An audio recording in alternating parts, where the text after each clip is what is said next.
Então tá aí, o tema de hoje é medo e ansiedade, e nós vamos começar a falar do medo como uma emoção básica. E o que são essas emoções básicas? São as emoções que a gente pode dizer que elas não são adquiridas, então a gente nasce com elas, né?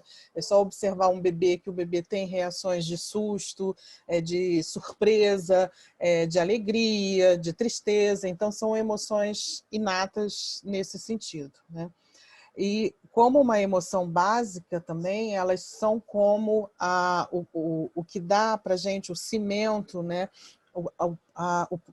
O ponto de partida para toda uma complexidade de uma experiência emocional que vai misturar todas as possibilidades de experiências emocionais. Ao longo da apresentação, a gente vai falando um pouco disso, e é claro que também essa complexidade depende de um tempo também para que a gente possa conversar, e a partir da experiência de cada um, a gente entende como é que se dá essa ligação entre as várias emoções numa situação singular, né? Cada um vai viver de uma maneira.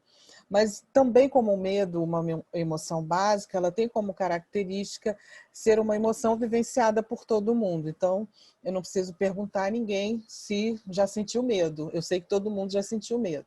O que vai diferenciar são as respostas a essa experiência de medo, porque isso depende do temperamento, né? Então, cada pessoa vai lidar com medo de uma forma diferenciada, e a gente vai falar também um pouco disso.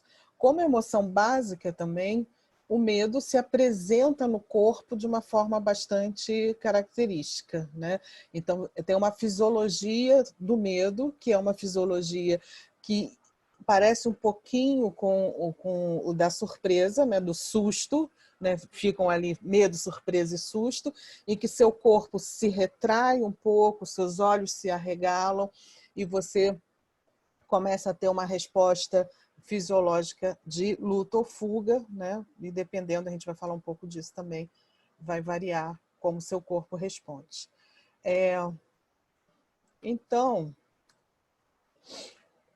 a pergunta, você tem medo de quê? Já remete a uma especificidade do medo, porque o medo não é, nesse sentido, a mesma coisa para todo mundo, porque vai variar do que você tem medo. Algumas pessoas têm medo de inseto, outras pessoas acham que o inseto é uma bobagem você ter medo, né? Basta pegar um chinelo e matar uma barata, não tem problema nenhum. Outras vão sair correndo, enlouquecidas por conta disso.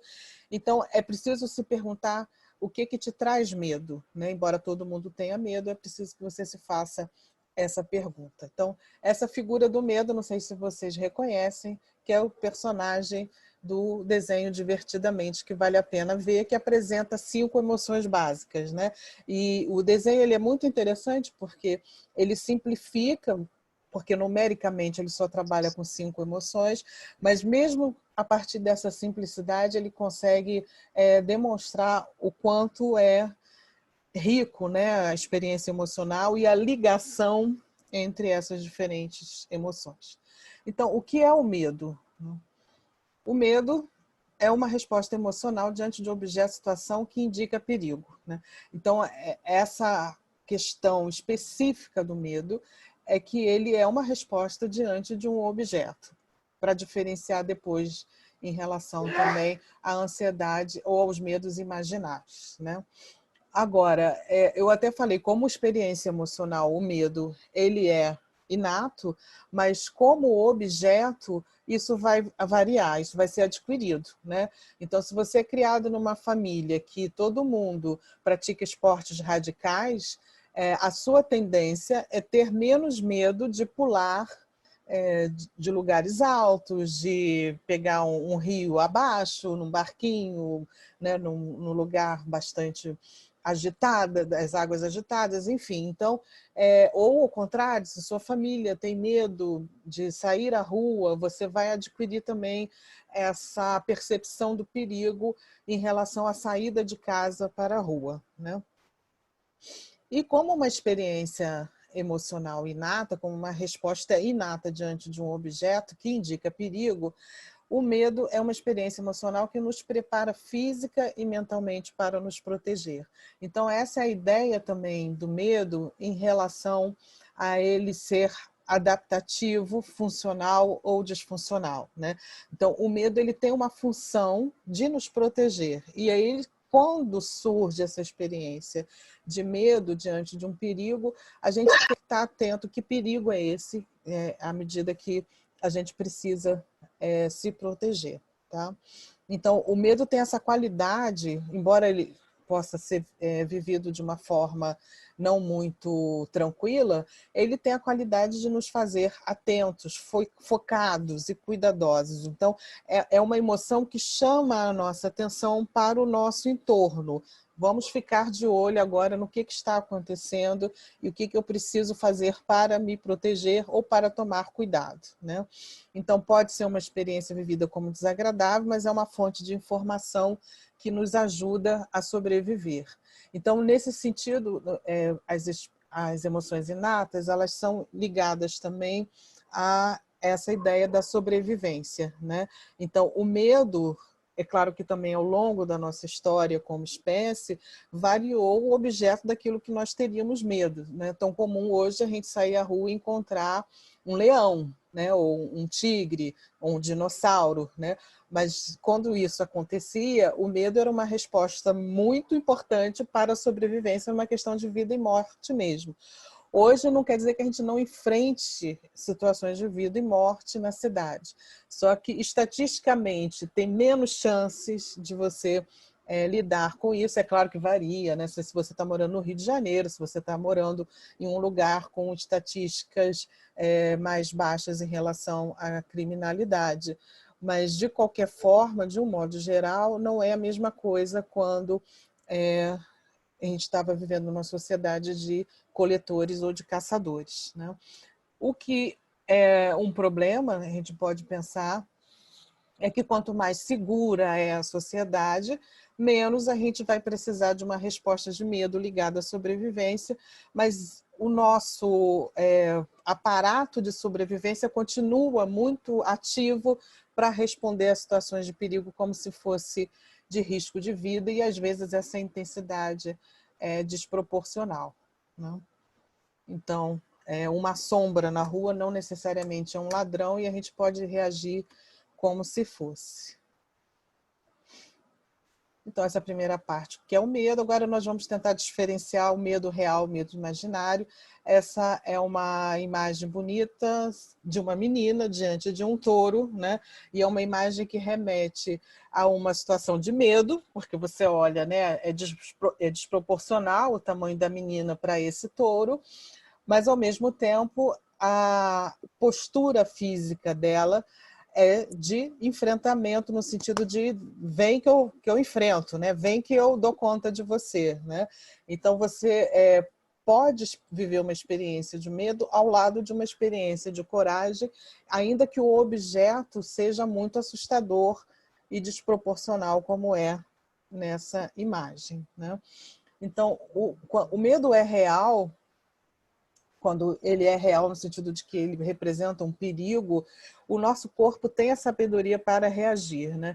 Então, essa é uma confiança que a gente perdeu à medida que a gente entrou num processo civilizatório e numa resposta diante das emoções que tende a ser mais racional e cognitiva, né? Então, a gente, em vez de deixar o corpo encontrar essa saída, a gente tende a começar a pensar e a reagir de uma maneira como se o pensamento fosse suficiente para lidar com a experiência emocional. Mas o que acontece é que o corpo sabe se o perigo é imenso ou pequeno, né? E ele vai dar a direção da resposta necessária quando o medo é real. Quando o medo é imaginário, né? E aí a gente entra mesmo numa questão de como que o nosso pensamento pode levar a gente distante daquilo que está sendo apresentado para a gente, a nossa capacidade nesse sentido ela é afetada pelas fantasias que podem nos fechar para encontrar saídas sábias, né? Então, essas fantasias elas podem ter uma dimensão de realidade porque elas se vinculam às crenças das nossas famílias, né? Ao modo como a gente foi criado para olhar para o estranho, para o estrangeiro, né? Para o imigrante, né? Então, são marcas, né? Que entram no imaginário de um perigo que aparentemente é real, mas ele não se concretiza, né? Efetivamente, ele não é um perigo, mas ele, a partir das nossas crenças, dos nossos estereótipos, do que seria perigoso ou não, ele acaba afetando o modo da gente responder e, nesse sentido, por exemplo, pode dificultar que a gente encontre pessoas diferentes, situações diferentes. E aí pode dificultar que a gente se arrisque, né? Então, o medo ele anda também muito ao lado da ideia do risco, e as pessoas que têm menos medo, elas tendem a arriscar mais, né? E isso não quer dizer que elas não tenham medo. Eu disse menos medo é mais no sentido da intensidade do que da ausência, né? Menos medo no sentido da resposta emocional intensa. Elas têm medo, mas elas trabalham o medo para poder se arriscar. Então, toda vez que alguém entra, trava a apresentação. Mas vamos lá. Então, essa sabedoria corporal que eu estava falando antes, né, ela se apresenta a partir de 3 respostas, né, num sistema de luta e fuga. Luta, o corpo se prepara para agir e enfrentar a situação de perigo, né? Aí eu remeteria agora vocês pensarem em alguma situação em que vocês tiveram essa resposta. A situação era perigosa, vocês tiveram medo, mas vocês também tiveram essa reação de que eu preciso pegar o touro à unha. E aí vocês foram lá e pegaram o touro à unha com uma energia que às vezes até você surpreende. Como? De onde veio isso? Depois que passou, né? O que eu fiz? Que risco que eu corri? Né? A fuga, o corpo interpreta o seguinte: não, melhor deixar esse leão aí, né? E eu não vou ter condições, não está vindo a energia suficiente para eu enfrentar isso, então é melhor eu fugir. Então, a fuga ela é uma resposta evitativa, que não significa que você não tenha que retomar a situação.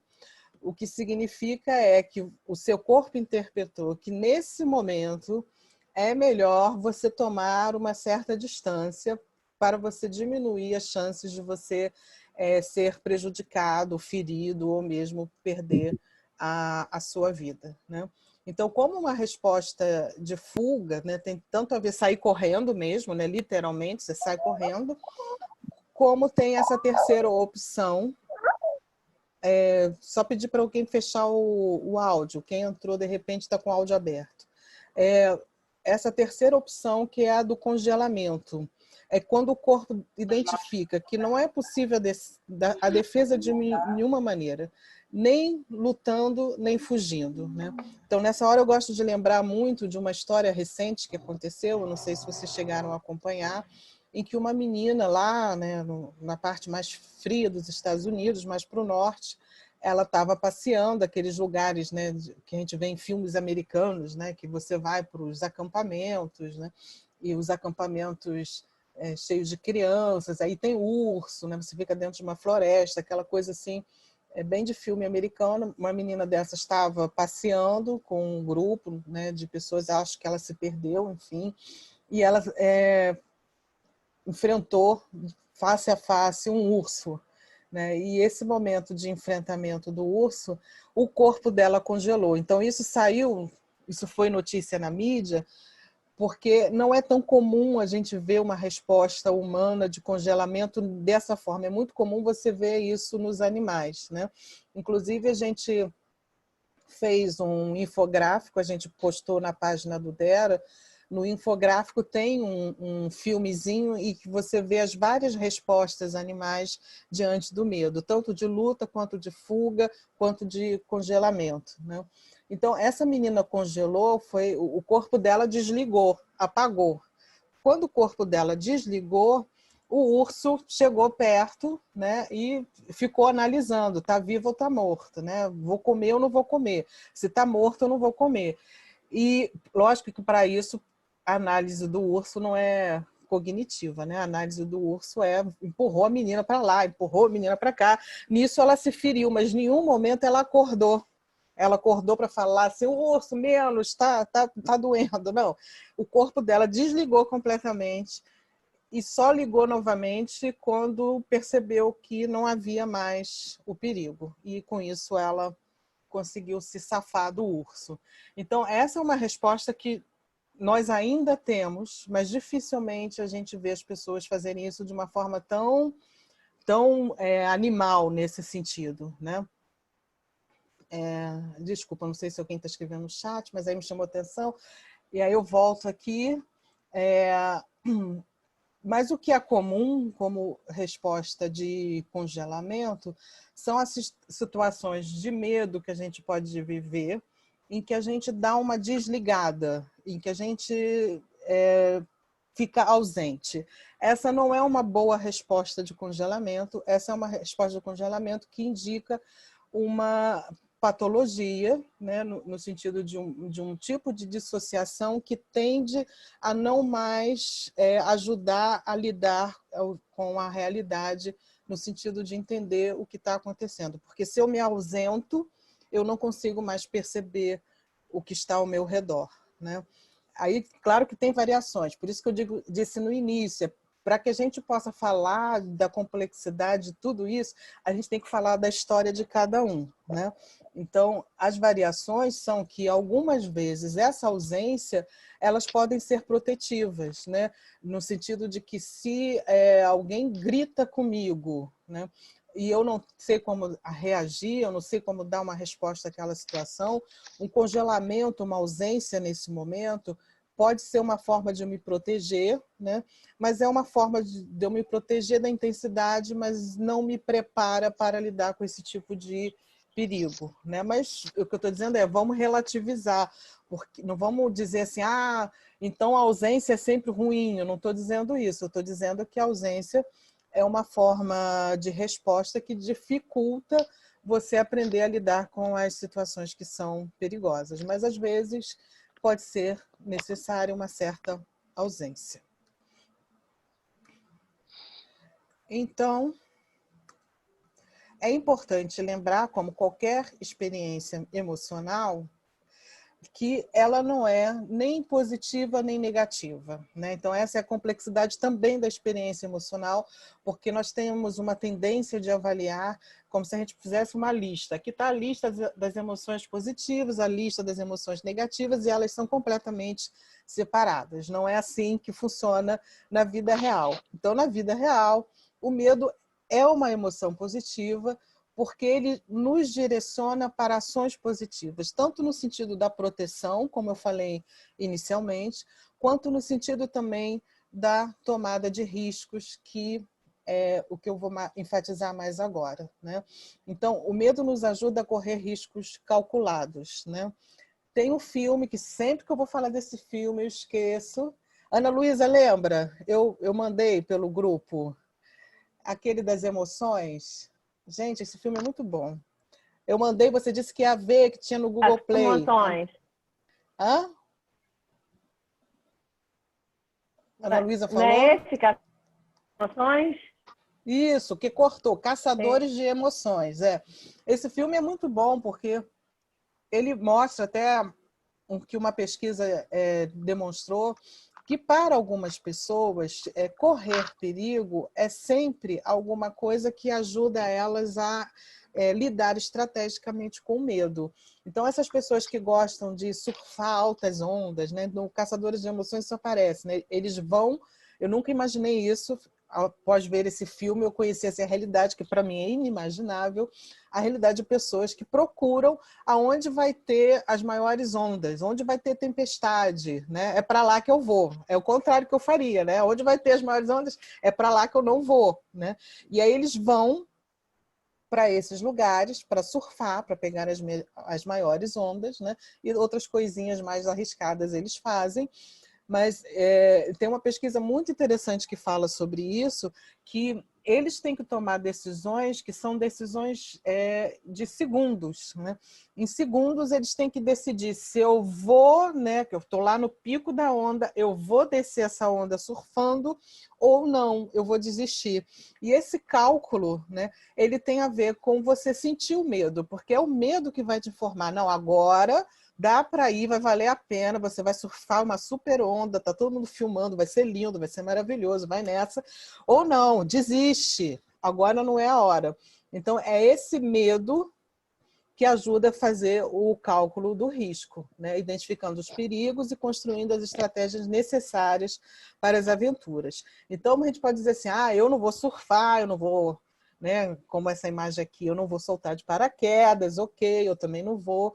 Mas no nosso cotidiano, a gente pode precisar dessas situações em que a gente tem que ter esse cálculo afinado, né? Agora eu vou correr o risco de fazer alguma coisa na minha vida que me dá medo, mas eu acho que vale a pena correr esse risco, né? Então, nesse sentido, o medo, ele não é só para a nossa proteção individual, mas ele nos ajuda a ter coragem para arriscarmos juntos, né? Porque todas essas situações, aí as imagens que a gente escolheu têm a ver com isso, essas situações são vividas no conjunto, porque ninguém... aí, estou dizendo ninguém, a não ser se você faça isso, você põe sua vida muito mais em risco, mas a maior parte das pessoas que vão calcular esse risco, vão calcular isso no conjunto, vão fazer isso com outras pessoas, né? Então, o medo nos ajuda nesse sentido a sair dessa perspectiva de tô sozinha para enfrentar esse perigo, para ter coragem para correr esse risco junto com outras pessoas que vão me ajudar a me livrar dos perigos, né? Então, tem a ver com essa imagem, né? Essas pessoas juntas saltando de paraquedas, né? Num risco calculado, né? Nas manobras que elas vão fazer, né? Uma delícia lá, o mundo lá embaixo pequenininho. Ou esse aqui, esse risco calculado, já é um cálculo, né, mais abaixo, né? Vamos sair andando no meio do deserto, nós somos 4 mulheres que vamos nos proteger, qualquer coisa que aconteça, a gente vai conseguir lidar com os perigos, nós vamos sair andando no meio de um deserto, né? Então, isso faz com que a vida da gente seja mais cheia de energia vital, porque a gente resolve enfrentar os medos, né? Então, o medo, ele é uma informação e ele é uma estratégia. Então, ele está nos dizendo alguma coisa para que a gente possa ter uma estratégia diante daquela situação. Então, as experiências de medo podem nos informar sobre do que precisamos nos proteger, unindo as nossas forças, né? E é uma forma de encontrarmos estratégias cotidianas de segurança. Sem medo, sem a experiência de medo, nós seríamos seres que pularíamos de qualquer precipício, né?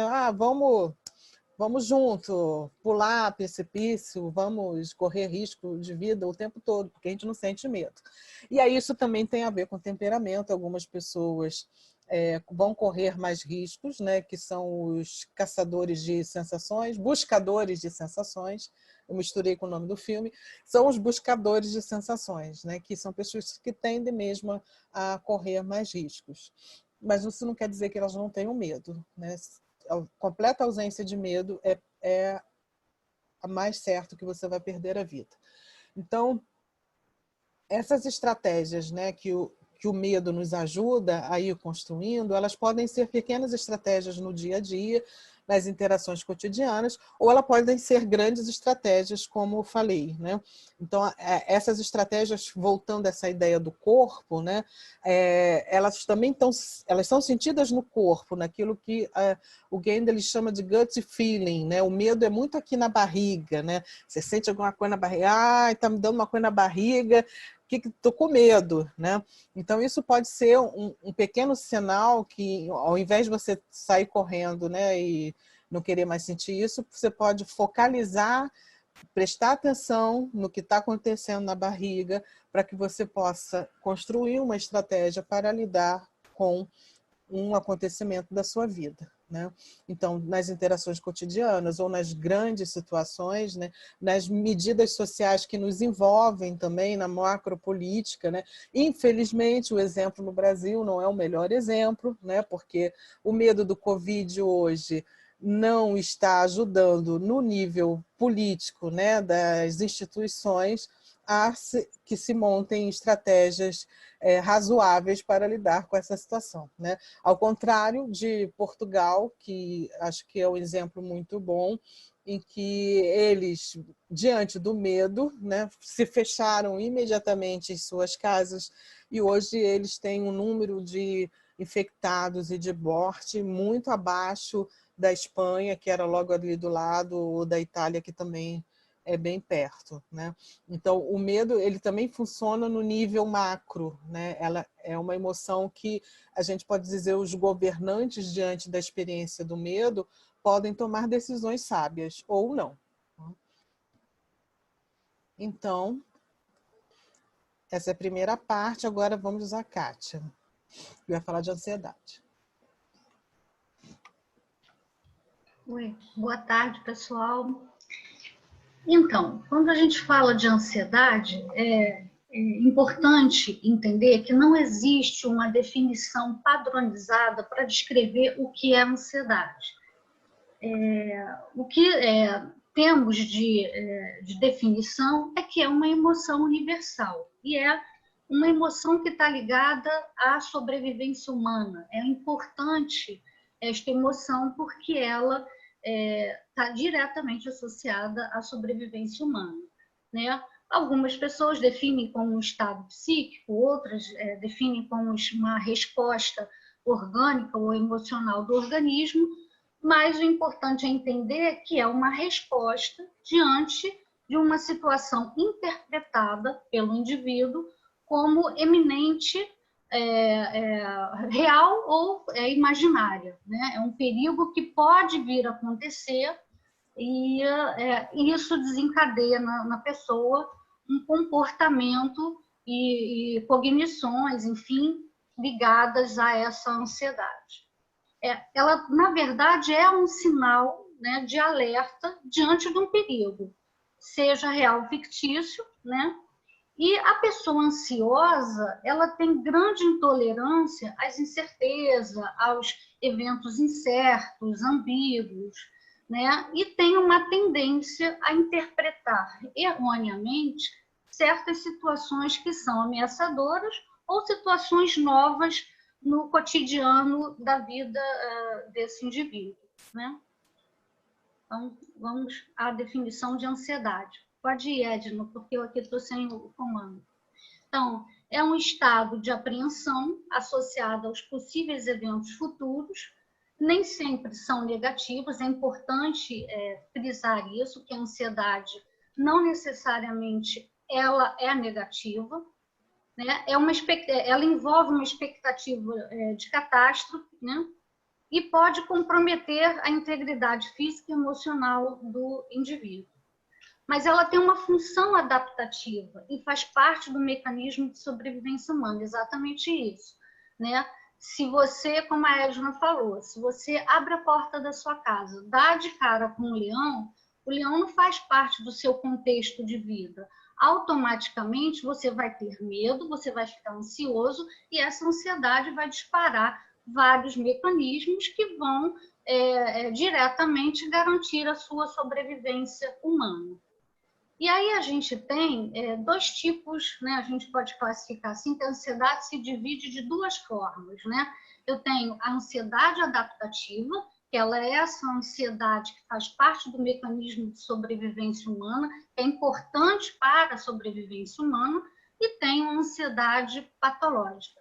Existe uma linha muito tênue entre as duas ansiedades, mas o que vai diferenciar as duas ansiedades é a intensidade com que os sintomas são percebidos pelo organismo do indivíduo. Então, no caso da ansiedade adaptativa, vamos lá, Edna. Né? Ela apresenta uma característica de transitoriedade, de reduzida intensidade, ela impulsiona o indivíduo para a ação, né? Então, eu vi o leão, eu fico ansioso, eu vou ter uma reação e acabou aquele evento, a ansiedade cessou, né? Então, ela está diretamente ligada a um fato pontual. Aconteceu, desencadeou as reações e automaticamente cessam os sintomas comportamentais, cognitivos e fisiológicos. Enquanto a ansiedade patológica, como funciona? Os eventos ansiogênicos, né? As incertezas da vida, as imprevisibilidades, eventos que a gente não tem controle, eles desencadeiam reações fisiológicas e emocionais muito intensas. E essas reações fisiológicas não só são intensas, como elas se tornam duradouras. Além disso, elas desencadeiam distorções cognitivas que vão interferir automaticamente na qualidade de vida do indivíduo, da pessoa, né? E impedir ou dificultar a realização de tarefas cotidianas. Então, é muito comum a pessoa ficar prevendo que algo vai acontecer sem ela ter certeza de fato que o evento pode vir a acontecer, e ela fica emocionalmente abalada e fica com todos os sintomas físicos da ansiedade, e ela vai vivendo aquilo de uma forma intensa e não se cessa. Então, a diferença básica entre é uma cola, né? Entre a ansiedade patológica e a adaptativa está diretamente associado na duração das reações fisiológicas, né, na transitoriedade do evento, né, e na intensidade. Basicamente, essa é a diferença entre as duas, né, formas de ansiedade. Pode ir, Ed. E aí, os efeitos da ansiedade no corpo, eles são muitos, né? Nós temos os efeitos físicos, e aí a gente tem aí o organismo, né? Então, você tem efeitos sobre o cérebro, e aí você tem aí as dores de cabeça, sentimentos de desespero, falta de energia, nervosismo, raiva, irritabilidade, dificuldade de memória, de concentração, dificuldade para dormir, né? Então, envolve a parte, né, da cabeça. Você tem a parte do coração, então uma pessoa muito ansiosa, automaticamente ela tem batimentos cardíacos acelerados ou palpitação, ela vem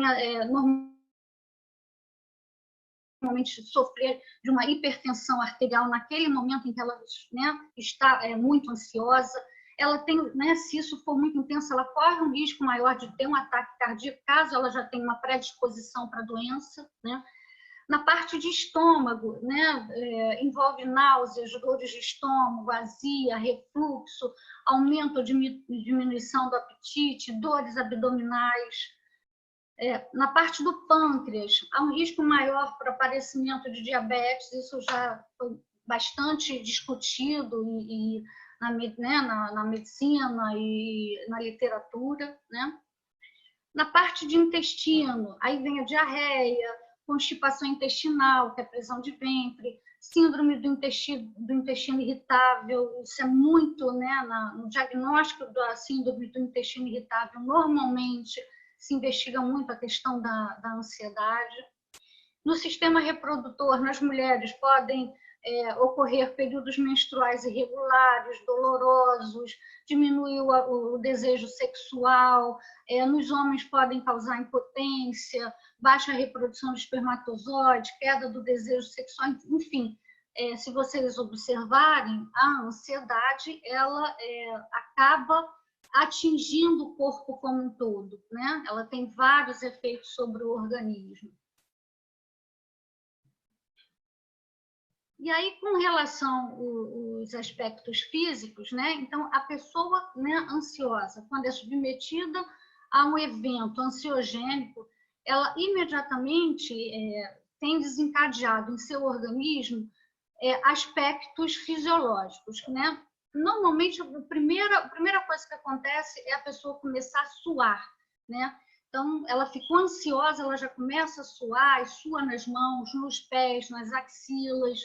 Algumas pessoas têm dor de cabeça muito forte, tensão muscular, e muitas pessoas acabam procurando ortopedista para buscar tratamento e não sabem que essa dor se atribui ao quadro de ansiedade, que é uma dor muito forte na região do pescoço, dos ombros, que irradia para os braços, né? Porque há uma tensão muito forte que sobrecarrega esses músculos, né? O músculo cervical, tremores. Então, as pessoas, né, muito ansiosas têm tremores nas mãos, tremores nas pernas, nos músculos em geral. Aceleração cardíaca, né? Como eu já havia falado, a pessoa pode ter taquicardia, e se for uma pessoa já com uma probabilidade de doença cardiopata, vir a ter uma crise, né, mais séria, né, cardíaca, náuseas, enjoo, diarreia, né, a dor lombar, né? Muitas pessoas reclamam muito, estou com muita dor no quadril, nas costas, na região, né, ali na lombar. Isso tudo são aspectos físicos atribuídos à ansiedade. Os aspectos cognitivos envolvem os pensamentos acelerados, né? Pessoas muito ansiosas, elas pensam de uma forma muito acelerada, falam, né, acabam falando muito rápido, e o raciocínio é confuso de se acompanhar, né? Tem pensamentos derrotistas, né? Que não é capaz de fazer, que não consegue. O não na cabeça do ansioso vem sempre na frente, né? Não sou capaz, não vai dar certo, não sei fazer, não vou conseguir. Sempre esse não está sempre na frente. Ou catastrófico, né? O mundo vai acabar, eu vou perder o emprego, eu não vou conseguir fazer a prova, vou ficar reprovado, vou ficar doente, vou pegar aquela doença, na minha casa está todo mundo com catapora, eu vou acabar pegando, não tem jeito, né? Então, são pensamentos catastróficos e que acabam comprometendo, né, o indivíduo como um todo, né? Então, aí nesse exemplo, a pessoa ali estava né, falando, não vai dar certo, não sou capaz. A imaginação, né? Você antecipa alguma coisa que não tem certeza que vai acontecer, né? Então, eu escutei muito durante um tempo com meus pacientes, está tendo demissão na minha empresa, tenho certeza que eu vou ser demitido. E aí eu perguntava, mas por que você tem certeza que vai ser demitido? Você não tá entregando o seu trabalho, não está trabalhando com eficiência, tem alguma falha? Não, mas eu tenho certeza, eu sou azarado, eu vou ser demitido. Então, a pessoa já começa a supor que algo negativo, catastrófico, né, vai acontecer consigo próprio, né? Então, consigo, né? Então, isso é uma característica, né, das cognições associadas à ansiedade. E aí vem os aspectos emocionais, né? E aí algumas pessoas até se confundem com relação a isso, né?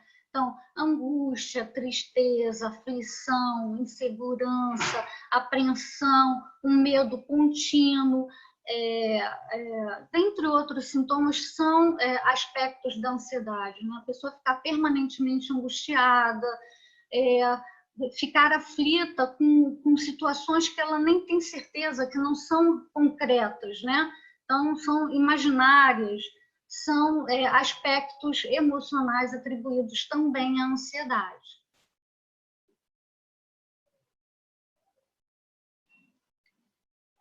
Né? E aí, que recursos a gente tem?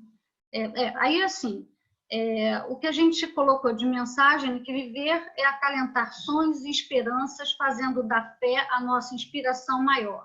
É buscar nas pequenas coisas um grande motivo para ser feliz, Mário Quintana. Né? E aí a gente trouxe algumas dicas para as pessoas aprenderem a lidar com a ansiedade, porque, como a Edna falou, a ansiedade ela difere do medo porque o medo ele está diretamente associado a um objeto, né? A ansiedade não. A ansiedade ela está ligada a eventos futuros, né? A presságios, né? Eu vi essa palavra e eu achei ela bem apropriada para a ansiedade, né?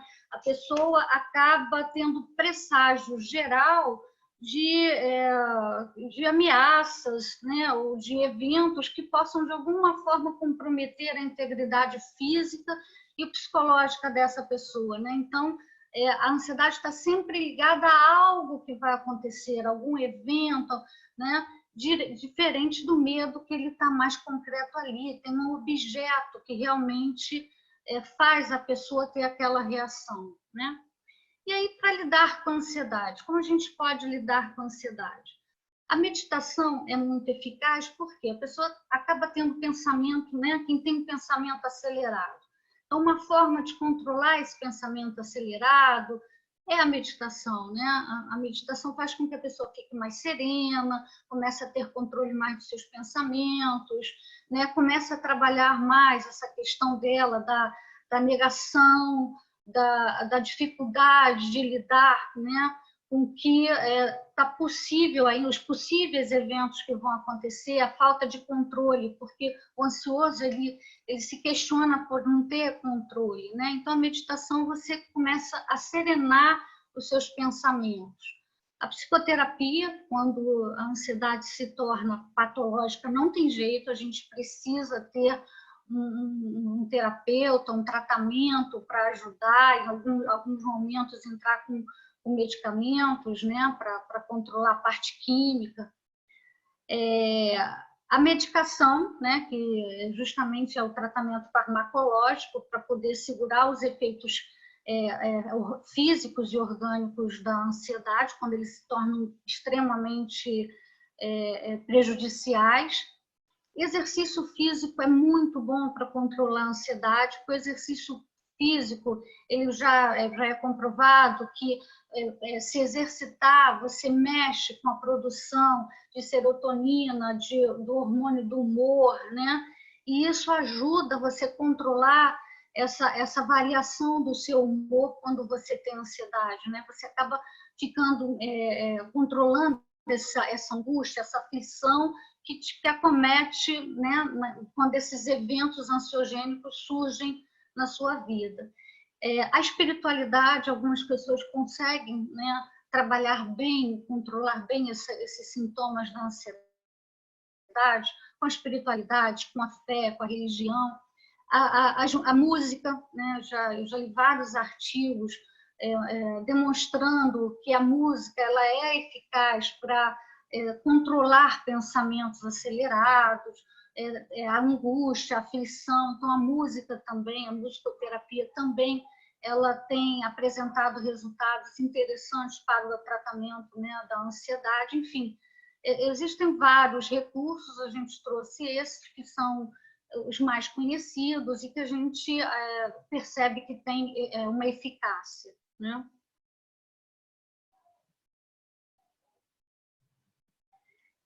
Tem né, nós trouxemos uma sugestão de leitura, né? Eu gosto muito desse livro Meus Tempos de Ansiedade, estou lendo esse livro, estou gostando muito dele. Esse livro de atenção plena, né, que trabalha, né, a questão da atenção, do foco, né? E aí você tem duas leituras de atenção plena, enfim, são alguns, né, livros que a gente sugere para leitura para quem quer se aprofundar mais no tema da ansiedade. E acho que finalizamos, né?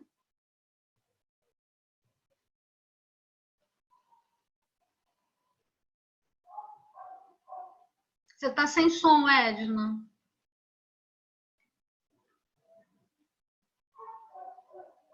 Peraí. Continua sem som. Pronto.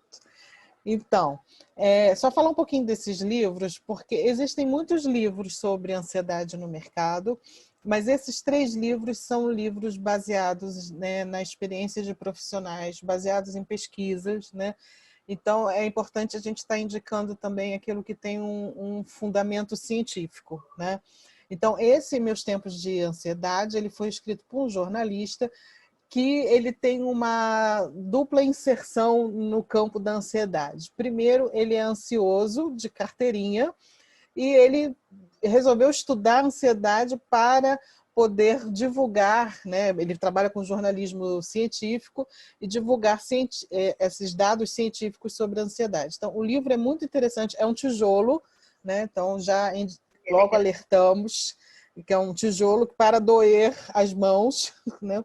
De você ficar carregando ele para ler, e ele vai falar, ele vai usar uma argumentação que é muito interessante, que ele vai pegar a experiência dele de uma pessoa diagnosticada com ansiedade desde a infância e que passou por vários tratamentos. Então, ele pega essa experiência e vai demonstrando a história dos tratamentos da ansiedade, que ele mesmo passou por vários tratamentos, né?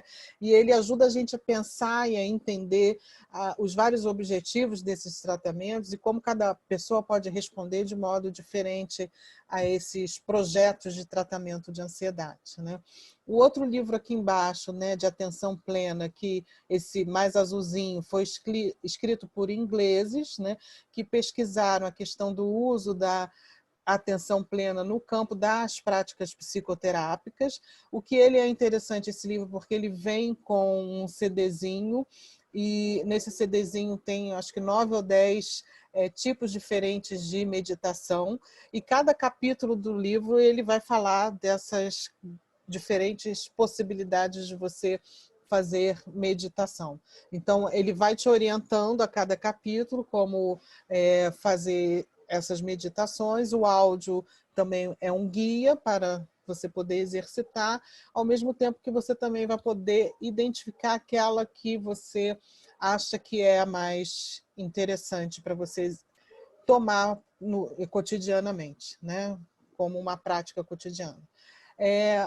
O outro livro, da Atenção Plena, escrito pela Ellen Langer, é um livro diferente, mas também é baseado em pesquisa dela, né?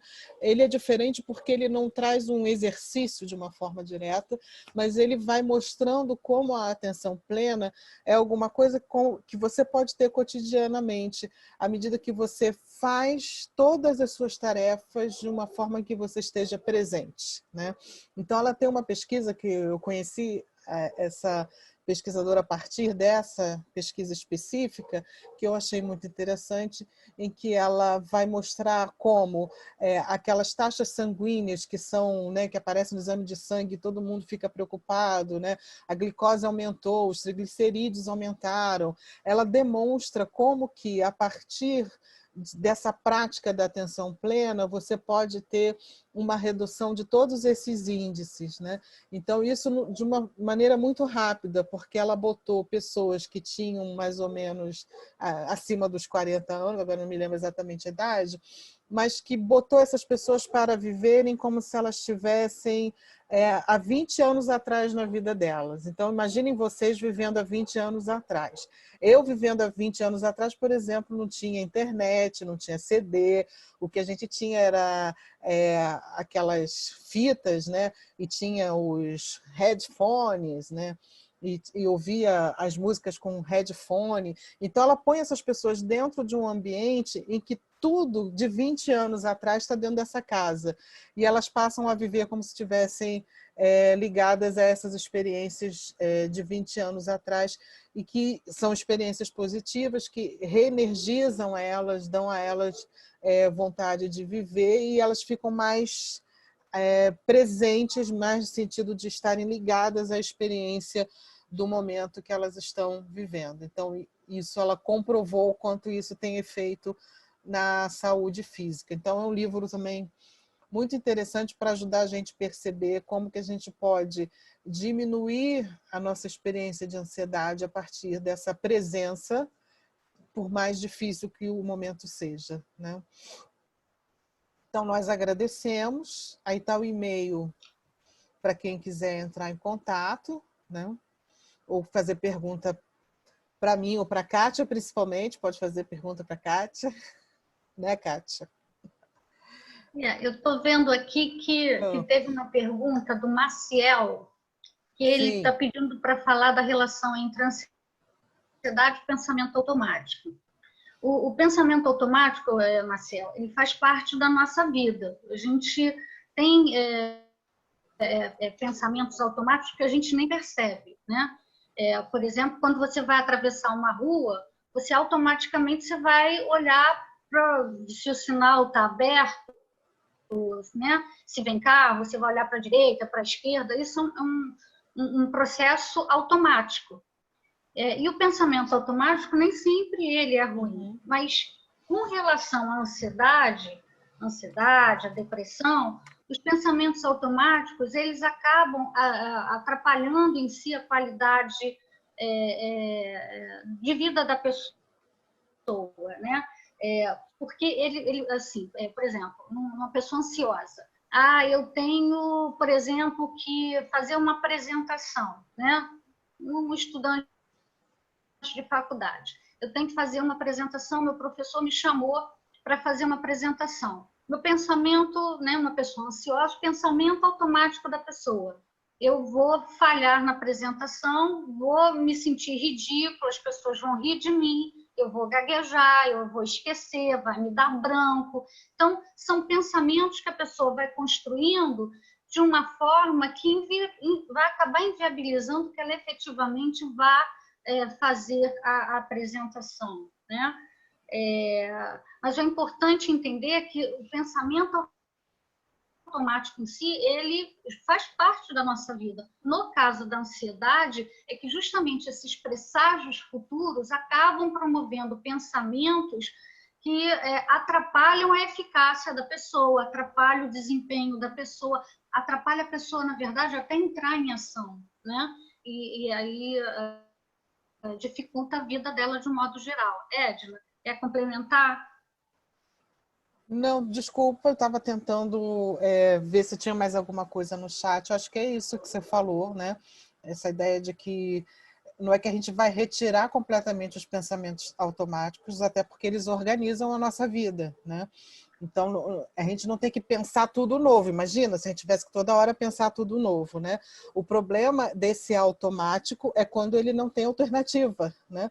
E aí ele se torna rígido, porque ele passa a ser uma única versão para aquela situação, né?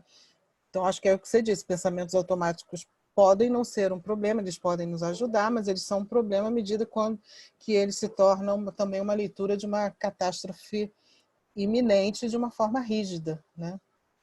E normalmente, no caso da ansiedade, os pensamentos automáticos estão ligados a crenças de eficácia, né? Então, esse é o grande problema do pensamento automático no caso do ansioso. Uhum. Respondeu, Marcel? Marcel, pode abrir o microfone, se quiser. Se ainda estiver aqui, né, tá? De repente não está mais. Tá Ele aqui. falou no chat. Já sinalizou com uma reação. Bateu palmas, fez positivo. É porque a gente fica ansioso também, né? Se a pessoa não reage, a gente fica ansioso. Ele colocou aqui no chat que está sem microfone, ele agradeceu aqui também. Ok. Então, a gente tem algumas outras manifestações no chat, se as pessoas sentirem a vontade também pode falar, mas esse chat também ele é visível para todo mundo, né? Então, algumas pessoas estão falando aqui que já tive crise de ansiedade, não desejo a ninguém, né? Minha namorada tem ansiedade, ela não consegue ter uma rotina de meditação, nem criar o costume de fazer exercícios, né? A gente vai aprendendo a lidar com as crises de ansiedade dela no dia a dia. Então, acho que uma coisa interessante a respeito do ansioso é que a gente pode dizer, a partir de uma palavra muito conhecida do senso comum, é que o ansioso é teimoso, né? Você diz para ele assim, a meditação pode te ajudar, se você respirar pode te ajudar, foca na respiração, ele começa a focar na respiração, isso não está me ajudando, isso não está me ajudando, eu não consigo, tá me fazendo piorar, eu tossi agora. Não, isso não adianta. Então, ele se aferra muito às respostas que já são conhecidas, né? E é difícil, às vezes, você propor alguma coisa que dizendo assim, ah, mas isso tem benefícios, isso vai te ajudar, etc. Né? Então, o que acontece, eu acho que tem a ver com uma coisa que a Kátia falou também, em termos de diferenciação, para você avaliar o quanto que você está sofrendo em relação a esses sintomas, é o quanto isso te limita. Né? Então, à medida que a pessoa se vê cada vez mais limitada, e limitada em questões, em situações, em investimentos importantes para a vida dela, mais chances ela tem de pedir ajuda e desejar fazer até aquilo que ela não acredita muito que possa ajudar. Então, às vezes até as pessoas começam terapia assim, ah, eu estou aqui, mas não sei se você vai conseguir me ajudar, não. Então, vamos lá, mas eu estou achando que não vai dar certo essa história, não, mas eu vim aqui. Porque já chegou no nível de limitação em que a dor é tão insuportável que ela prefere arriscar um pouco mais, sair do conhecido para tentar fazer alguma coisa que seja diferente. Então, eu estou dizendo isso para comentar, né, essa dificuldade que foi falada aqui, que já tentamos, né, tudo, né, a pessoa já tentamos exercício, meditação. Estou falando isso porque acho que é uma questão de não desistir e de tentar encontrar aquilo que a pessoa vai aceitar como uma proposta de cuidado de si. Né? O que acontece também, a gente não falou hoje, mas é uma perspectiva que a gente trabalha também, é que os sintomas são relacionais. Né? Então, não existe uma pessoa ansiosa isoladamente. Geralmente, as pessoas são ansiosas num contexto, e se a gente conhece a família, a gente vai entender também de onde vem aquele esquema, né, de resposta ansiosa. Né? Tem muito a ver com o contexto onde a gente se encontra. No caso, hoje, por exemplo, o que a gente está vivendo, ninguém vai poder dizer que não está ansioso. Né? Eu vou perguntar assim, quem é que está tranquilo? Quem é que não teve um momento em que ficou negativo em relação ao futuro, nesse momento que a gente está vivendo hoje? Então, o contexto também tem uma interferência não só na apresentação desses sintomas, mas na intensidade desses sintomas. Então, estou falando isso também porque as pessoas que estão em torno de alguém que está sofrendo de ansiedade, no sentido de uma intensidade grave, né? Também essas pessoas que estão em torno precisam se cuidar. Né? Aí o outro falou assim, tenho síndrome do pânico, realmente é difícil fazer esse controle no pensamento e diminuir a ansiedade. Assim, até para comentar, na questão da síndrome do pânico, o pensamento automático reforça a ansiedade, que reforça o pensamento automático, que piora o quadro da síndrome de pânico. Então, isso é um círculo, né?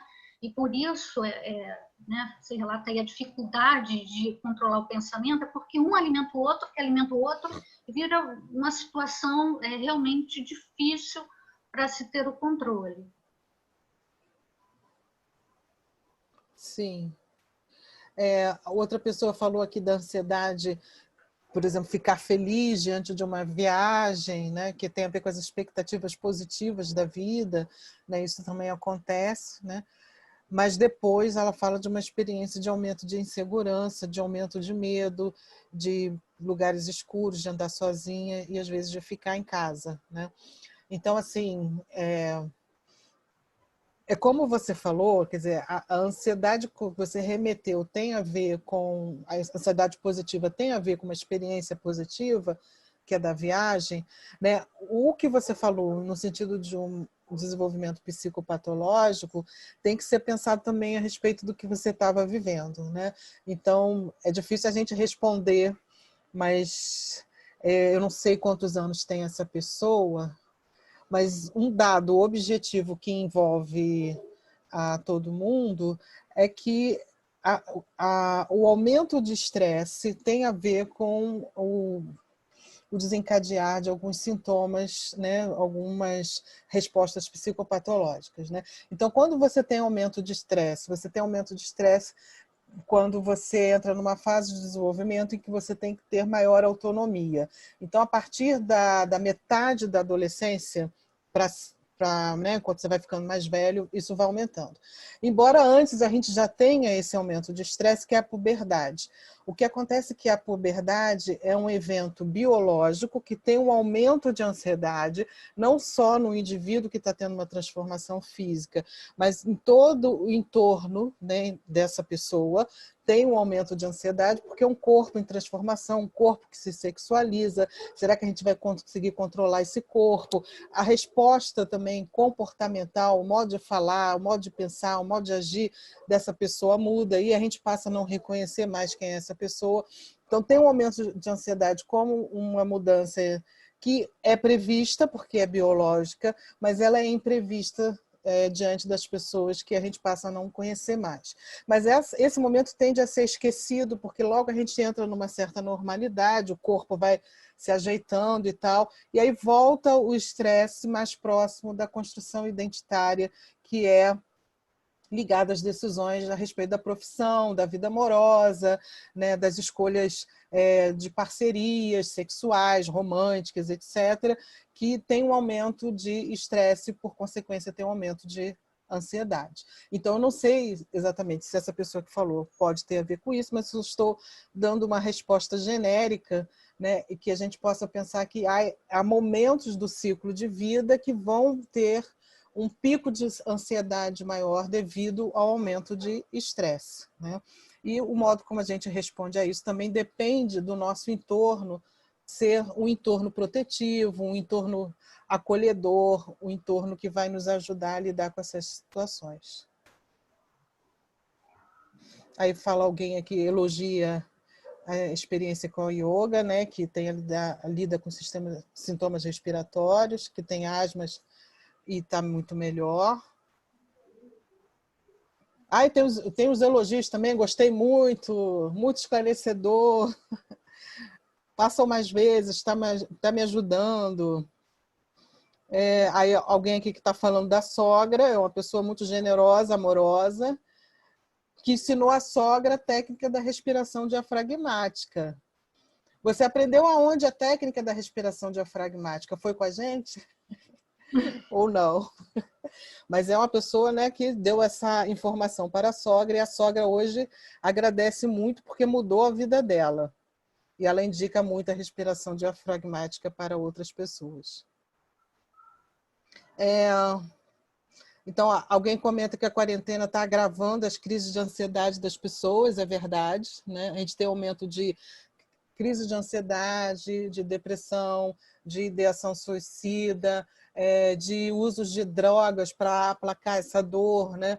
Então, a gente está vivendo um momento muito difícil e as consequências disso ainda vão se sentir por bastante tempo, né? Então, alguém fala aqui que está lendo sobre atenção plena e autocompaixão. Autocompaixão também é muito interessante, essa literatura sobre autocompaixão. Tem sido traduzida no Brasil mais recentemente, né? E a ideia da autocompaixão, ela é até um contraponto às respostas que foram muito em cima da ideia da autoestima, né? Que acabava alimentando o narcisismo das pessoas e levando a um certo perfeccionismo, né? Então, se eu for o melhor, eu vou me amar e eu tenho que ser bom em tudo. E a autocompaixão tem mais a ver com você reconhecer os seus limites, mas também, a partir disso, você entender que você pode ir além, né? Então, alguém diz, não conheço nenhuma pessoa que não tenha ficado assim, tenha tido um momento de ansiedade, é verdade. A gente tem momentos de ansiedade variados. Alguém está elogiando, é um Windows 7, porque o nome não está marcado. Diz que sempre participa, gosto muito. Muita clareza, muita didática, simplicidade, parabéns. Agradecemos. Eu e Kátia nesse momento, mas agradecemos a equipe toda da ERA, né?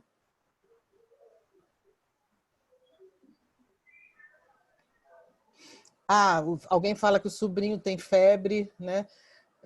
Quando fica ansioso, isso é muito comum, porque, embora eu até publiquei um textinho sobre isso, eu tenho um grupo no Facebook que é chamado de Bem-Estar, porque embora a gente esteja falando às vezes, né, acho que a Kátia deixou isso bem claro, mas ainda está muito presente no senso comum de que a experiência da ansiedade ela é só psicológica, né? Ela é só mental, como se ela não ocorresse no corpo. Então, ele ter febre é uma resposta muito esperada numa situação de ansiedade, não é nada, né, embora a febre deva ser investigada por outros motivos, não é incomum uma pessoa ter uma febre porque ficou ansiosa.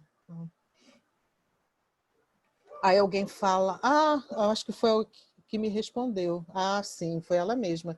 Então, tem tudo a ver, isso que eu te respondi, que ela disse assim, eu tenho 20 anos e tudo começou quando eu tinha 15, 16, que é esse momento de vai subindo o estresse e a tendência de você poder ter uma resposta de uma intensidade psicopatológica maior, né?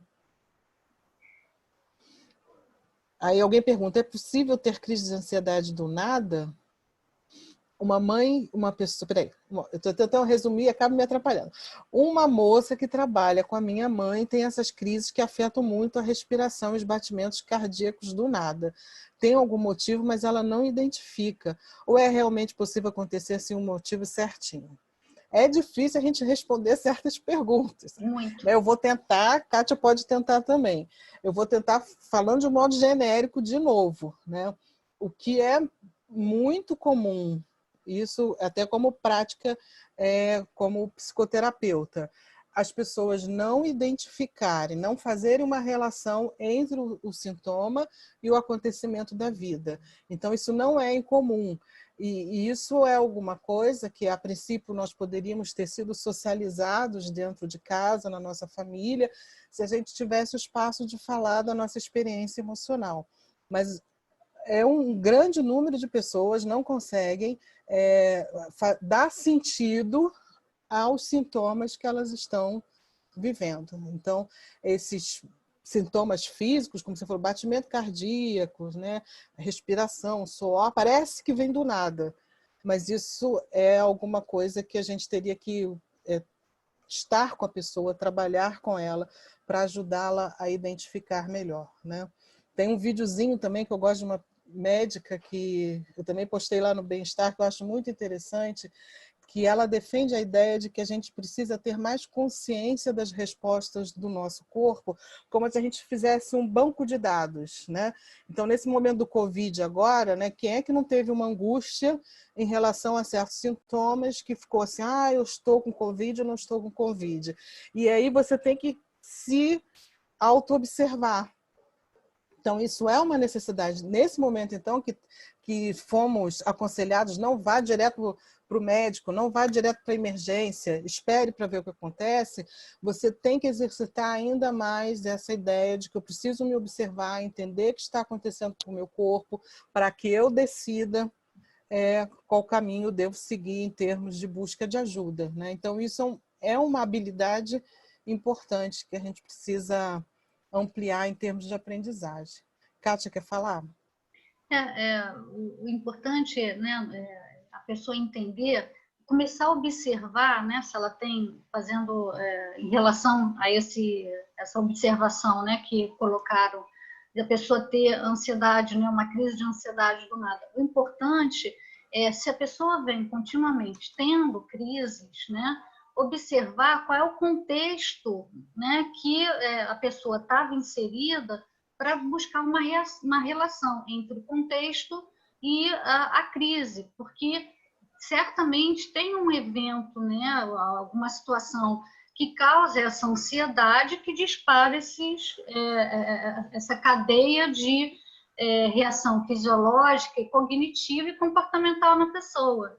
Né? Então, toda vez que eu estou no consultório que a pessoa fala, eu tive um ataque de pânico, né? E eu acho interessante a pessoa, né? As pessoas costumam falar isso. Eu falo, não, você não teve um ataque de pânico, você teve uma crise pontual de ansiedade associada a um evento tal, né? E aí vamos entender qual foi o evento, porque muitas vezes o evento até se repete e as pessoas vão repetindo as crises, né? Então é importante a pessoa ter consciência, fazer uma análise naquele momento que vivenciou aquela crise de ansiedade, qual foi o contexto, para tentar identificar qual foi o evento que desencadeou, né, qual foi o evento ansiogênico que desencadeou toda aquela reação.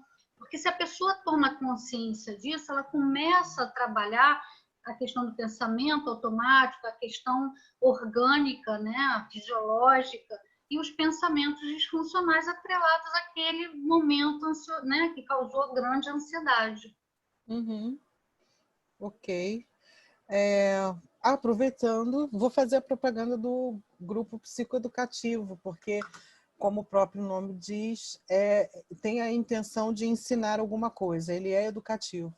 Então, o grupo psicoeducativo ajuda a gente a ler esses sinais que vêm do corpo e aí entender, justamente ligando uma situação que está ocorrendo na nossa vida, como o nosso corpo responde, que experiências emocionais estão envolvidas nessa situação e que tipos de pensamentos e cognições também decorrem dessa experiência. Então, a gente vai trabalhando, integrando todas essas informações, e isso ajuda muito as pessoas a fazerem um processo autorregulatório, né? Que vem do corpo, que vem da emoção e também dos pensamentos, né? Então, alguém falou aqui da filha de 6 anos, que é muito tímida e ansiosa, né? Como criar esse ambiente protetivo e acolhedor. Tem um livrinho muito interessante que é do John Gottman, agora não sei se eu vou lembrar o título, Inteligência Emocional para os Nossos Filhos. Eu acho interessante porque ele vai te responder muito bem, porque ele é um pesquisador de família, de casal, e ele fez uma pesquisa em que ele acompanhou por 5 anos famílias que tinham crianças entre 4 e 6 anos, mais ou menos a idade da sua filha, né? E ele observou justamente como é que era a resposta dos pais diante das experiências emocionais dos seus filhos, né? E com isso ele identificou alguns tipos de pais, né? Tem os pais, agora não vou lembrar exatamente os termos, mas tem os pais que vão dizer, deixa disso, você brigou com o amiguinho, não liga não, arruma outro, né? Que é o pai que dá uma desviada de atenção naquela resposta emocional, que isso minimiza a experiência. Ou tem os pais que intensificam, ai, que absurdo, eu vou lá, vou com você, vou bater nessa criança, vamos juntos, não sei o quê. E aí ele vai mostrando, né, que existem várias respostas, que tem a ver com a ansiedade dos pais também, e que existe um tipo de resposta que ele observou, que ele chamou de preparadores emocionais. Os preparadores emocionais, eles conversam com as crianças sobre a experiência emocional, dão limite, entendendo que, né, se a criança está com raiva, ela não pode bater, ela não pode socar, ela não pode quebrar, mas aceitar a raiva dessa criança, ajudar a criança a nomear essa experiência emocional de raiva e de onde aquilo vem, o que ela gostaria de fazer com isso e encontrar uma saída para isso, você está ajudando a criança a se regular emocionalmente e se conhecer, né? Porque eu acho que essa ideia do tímido, né? Eu sou tímida, né? Por exemplo. Então, não sei se tem que tirar completamente a timidez da criança, não. Eu acho que tem que trabalhar junto com ela para encontrar as melhores respostas a partir do temperamento que ela tem. E para isso você precisa ser um preparador emocional. A ideia que o Gottman defende, que eu gosto muito, né? E ele escreveu esse livro Certo, para os obrigada, pais. tá, Edna? Obrigada. Obrigada pela Nada, orientação. nada, Michele. Então, o que mais? A Jéssica falou sobre o medo das incertezas do futuro causa ansiedade. Exatamente isso, né? A ansiedade, ela envolve uma expectativa apreensiva em relação aos eventos futuros, que é justamente os eventos que eu não tenho controle, que eu desconheço. Então, isso me gera aflição, angústia, né? Por eu justamente não conhecer, não ter controle, não estar palpável ali para mim. Então, essa é uma das diversas explicações do que é a ansiedade, né? Mas é justamente isso, essa expectativa apreensiva em relação ao que está por vir, ao futuro, né? Os eventos relacionados ao futuro. Uhum. Alguém falou assim, quando vai ser o próximo? Estou ansiosa. Eu vou dizer quando vai ser o próximo, vamos ver se ela continua ansiosa. Não, vou dizer o tema do próximo. O tema do próximo é tristeza, tá? Tristeza é difícil, hein?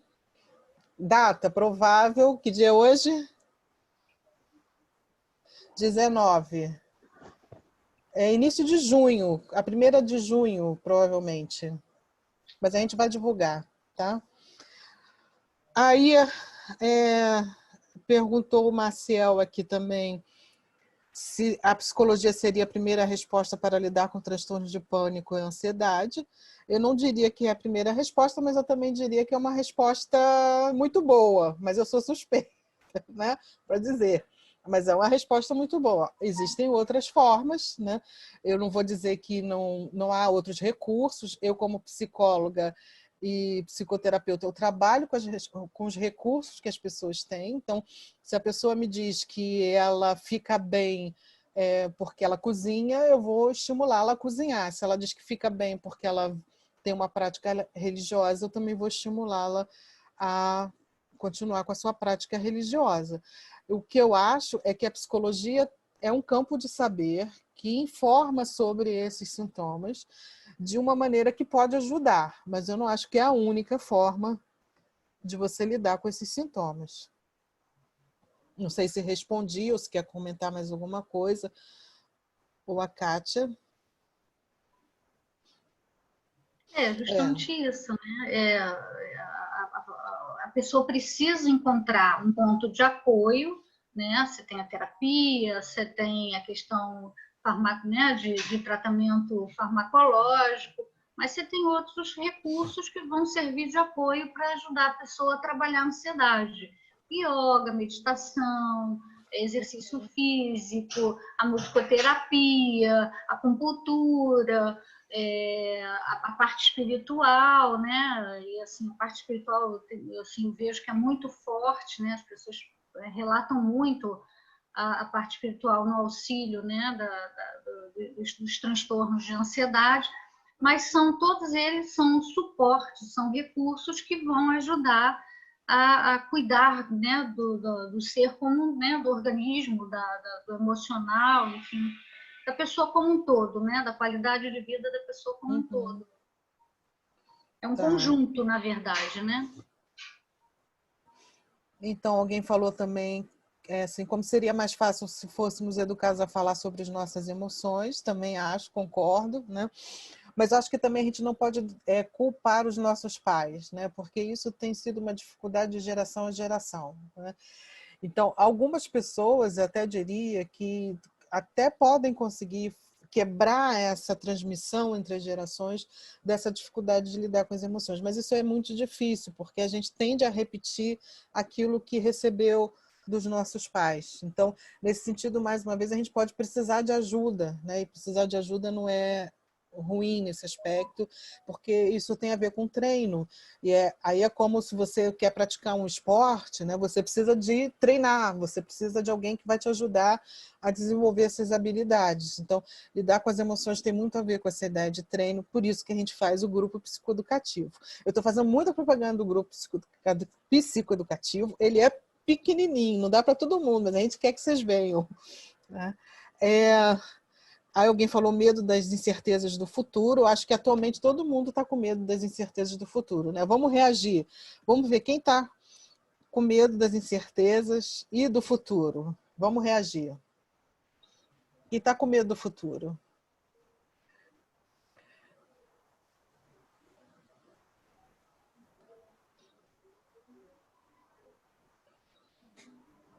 Está chegando mais gente. Para a gente não se sentir sozinha, né?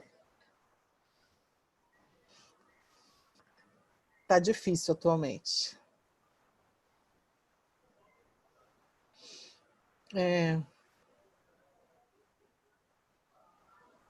Ah, tá. Aí tá o pessoal falando que quer participar do grupo psicoeducativo. Tá vendo? A propaganda tá funcionando. Separa minha vaga aí. A gente abre inscrição, tá? E aí fica de olho para você se inscrever.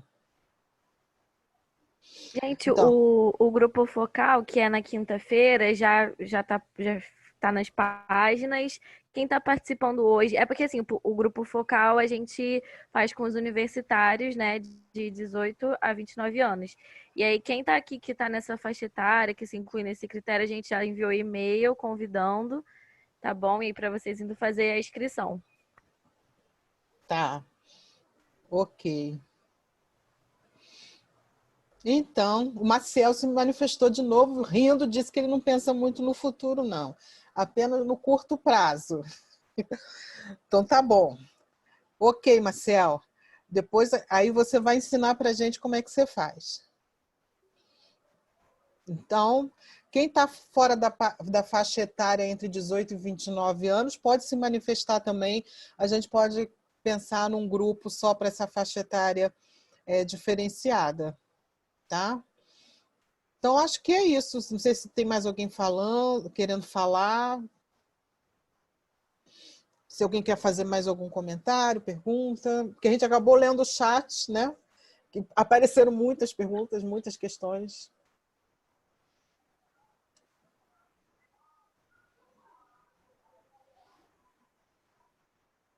Aí o pessoal já está colocando ali as idades para mostrar que já dá para formar um grupo focal com pessoas acima de 30, hein? São atividades diferentes. A Mariane lembrou bem, o grupo focal é agora, quinta-feira, é um grupo de discussão que dá continuidade à discussão sobre esse tema. Também é um grupo pequeno. E o grupo psicoeducativo é na semana seguinte, terça-feira. As duas atividades são para 18 a 29 anos, mas se vocês se manifestarem, a gente pode considerar fazer um grupo para idades acima de 29. Bem, mas tem bastante manifestação aí. Tá bom. Então, mais alguma questão, pergunta? Comentário? Alguém perguntou se a gente grava as lives. A live anterior, que foi a primeira, não foi gravada, mas a gente resolveu apresentar novamente num horário à noite e aí a gente vai gravar. Tá? A gente vai também avisar quando for fazer à noite, num horário que vai alcançar outras pessoas. Então, acho que é isso, né? Se ninguém tem mais nada a falar, como é que a gente diz tchau nesse momento, né? Online, né? Beijinhos, abraços e até a próxima.